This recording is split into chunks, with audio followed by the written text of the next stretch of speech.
Oh, It's such an honor to have you. Thank you so much for coming. no, thank you. I'm glad I was able to make it. Okay, if you don't mind, would you introduce yourself to the live? Yeah. So, hi, my name is Wilnice Jasmin. I am a physician, and my background's in family medicine and preventive medicine. I work for the Chicago Department of Public Health as their medical director of behavioral health. Very cool. Thank you. Thank you so much for coming again. It really means a lot. No, I Um, don't mind. so if you don't mind, I was wondering if I could like ask you some questions related about your professional career as well as some advice that you would have for basically students like myself that are going to or about to transition into like the college Mhm. lifestyle. So if you don't mind, I can I ask you some questions? Yes. Okay, great. Thank you.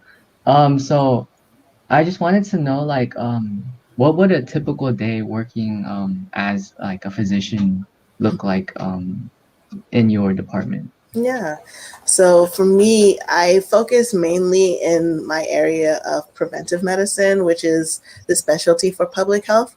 So, working for a city health department, um, in theory, it could be like a 9 to 5 job, but a lot of my work deals with working with other agencies on the state level, also with community service providers to see what areas of improvement we can help facilitate. So, for I see. example, we work in substance use a lot, and there's a big opioid epidemic. It's occurring throughout our country, but especially in Chicago, there are people who, we know there are many people overdosing on opioids. And so we work with community outreach workers to see what areas of the city that they provide their outreach work, and talk to them about if they need any more resources, such as there's a medication called naloxone that reverses opioids, and sometimes they may need the medication itself to give out to the people they train on how to use the medication. Sometimes they may need something as simple as a map um, of where the other organizations that are doing similar work, what areas they're covering to make sure all the hot spots are covered. Um, we could do trainings. So if there's an area of need, so COVID is a hot topic right now. So sometimes a lot of organizations they want to hear a physician speak about the disease and about the vaccine, and we have the opportunity to answer any of their questions they may have. I Uh, see. and then sometimes I see patients as well in clinic. Wow, that's incredible. Thank you so much for everything that you do. Thank you. And I'm glad you're interested in this field because we need a lot more help. Thank you. So another question I had was what were some things you did to what were some things you did when you were faced with challenges? Like how did you address the challenges that you faced and in what ways did you do that? Okay. Um, in general, I would try to find someone ahead of me who's been through where I am and ask for their help. So, someone at your stage, I spoke with a lot of medical school advisors about what are their thoughts of what school might be best for me to attend, or what I could do to increase my chances of getting into the school that I want. Um, Right. I also would just speak to as many, you're interested in becoming a physician or in working in the healthcare field. I was so my area of interest would be like anatomical studies. Mm-hmm. So basically like the human body. So I was actually wondering if you had any suggestions based on like what you just said right now. If you Yeah. had any suggestions on what schools or programs would benefit me the most in Mm-hmm. terms of increasing my chances of attending a college specified in the medical field. Hmm. Are you interested because you want to do something like physical therapy or work as a pathologist, or you're still open to the possibilities? I'm still open to the Yeah. possibilities. Hmm. So you can look online. Afterwards, I could share with you a list because I don't know off the top of my head the top schools for anatomical sciences. But at your stage, there may be some medical schools that offer programs for students at your stage to participate in summer programs, Got it. where you can actually participate in what they call mini med schools or high school med school, and you'll have a taste of what it's like to actually do some of these autopsies or dissections. I see. Thank you. Thank you so much. Because you're in California, Yes. you could try Stanford University because it was a long time ago for me, but when I was in college, I completed a summer program at Stanford. So I could follow up with you with that too for the specific Okay. link. Mhm. Great. Thank you. So I also wanted to know what inspired you to pursue your career, and is that same passion still present with you like right now? Yeah. For me, I was in college when 9/11 happened. And so Um, I also was living in New York City at the time. And I saw a lot of the work that the health department in New York City was doing. And at that time, I was thinking of becoming a physician, but I didn't realize physicians could work for health departments. And so when I learned that, I looked at what kind of training the physicians at the New York City Health Department had, and I just took it from there. I looked at the different, that's how I learned about the specialty preventive medicine. And so I just would look at the different programs available throughout the country, and then just talk to the people who participated in the training. And then afterwards, other people who were working in public health to see, because there's so much you could do, trying to get an idea of what I wanted to do within public health as well. I see. Okay. Thank you for your answer.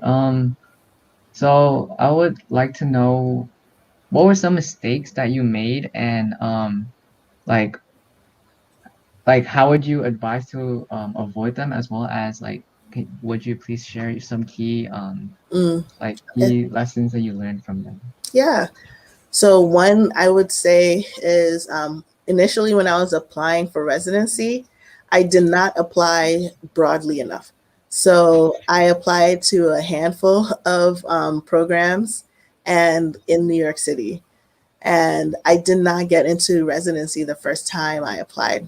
And so during my second year, when I was applying again, I applied to more programs, but also I made sure to use that year where I wasn't in residency to meet with the programs to see which ones I was truly a fit for. And I so see. rather than applying based off of what I'm reading about the program, but I applied to programs that I actually had experience interacting with and knew that, or had a good feeling I'd be a good match for. I see. Thank you. So the key Um, is not to give up. got it. Uh, if you were if you were able to restart your career, what would you do differently, and how? Ooh, I think about that a lot. Sometimes I wonder if it would have been easier if I entered one of those programs where, have you heard of those combination programs where you could do a complete college and med school in 6 years? I have not. There are a few across the country, and I thought about that. But I don't know if I would be where I am today if I took that route. Because it was in pursuing medicine, using the normal route, that I was able to travel throughout the country and get to Um, learn about other areas in the country. If I went through the other route, I might still be working in New York City, which isn't bad. It's just before I didn't have the intent of leaving New York, but now I'm glad that I've got to see more of the country. I see. Um, what would be some skills that you would suggest that I pick up now or start getting into like a micro habit and then making it a habit that would um really benefit me in like the medical field or like in your area of work? Yeah. I would get into the habit of, especially since you're entering college in the fall, um, when using lists or a calendar to keep track of due dates for assignments that are due. So outside of college, you can use the same method to keep track of projects that you're working on and then set goals for actually completing the project. So, like, let's say you have a 20-page paper due midway through your semester. Try to see if you could work on it a little bit at a time throughout the time you have rather than working Mhm. completely last minute. Um, I would also make sure to try to reach out and the same way you reached out to me, try to seek input from a lot of people, even if you don't know them, and ask them about their path because something about the individual paths will resonate with you. You might find one or two nuggets that you could apply for yourself. And so the more people you speak to, the more advice and more exposure you have. On the topic of exposure, my question is like, what were some things that you were a part of that you think would benefit me to look into in order to boost my like application for applying to like colleges as well as like med schools in the future? Mm-hmm. So I mentioned the summer program I did at Stanford. I also did another summer program at NYU. So for all of the med schools throughout the U.S., you could see if they have similar programs for people in college.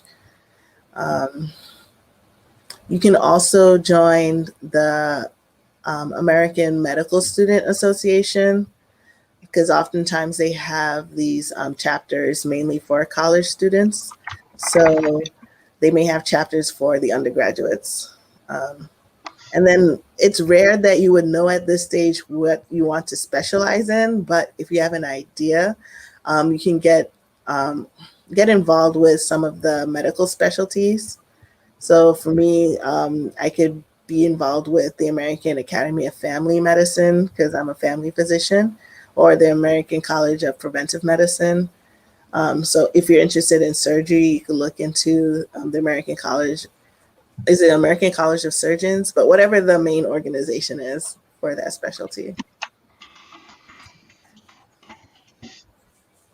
Okay, thank you.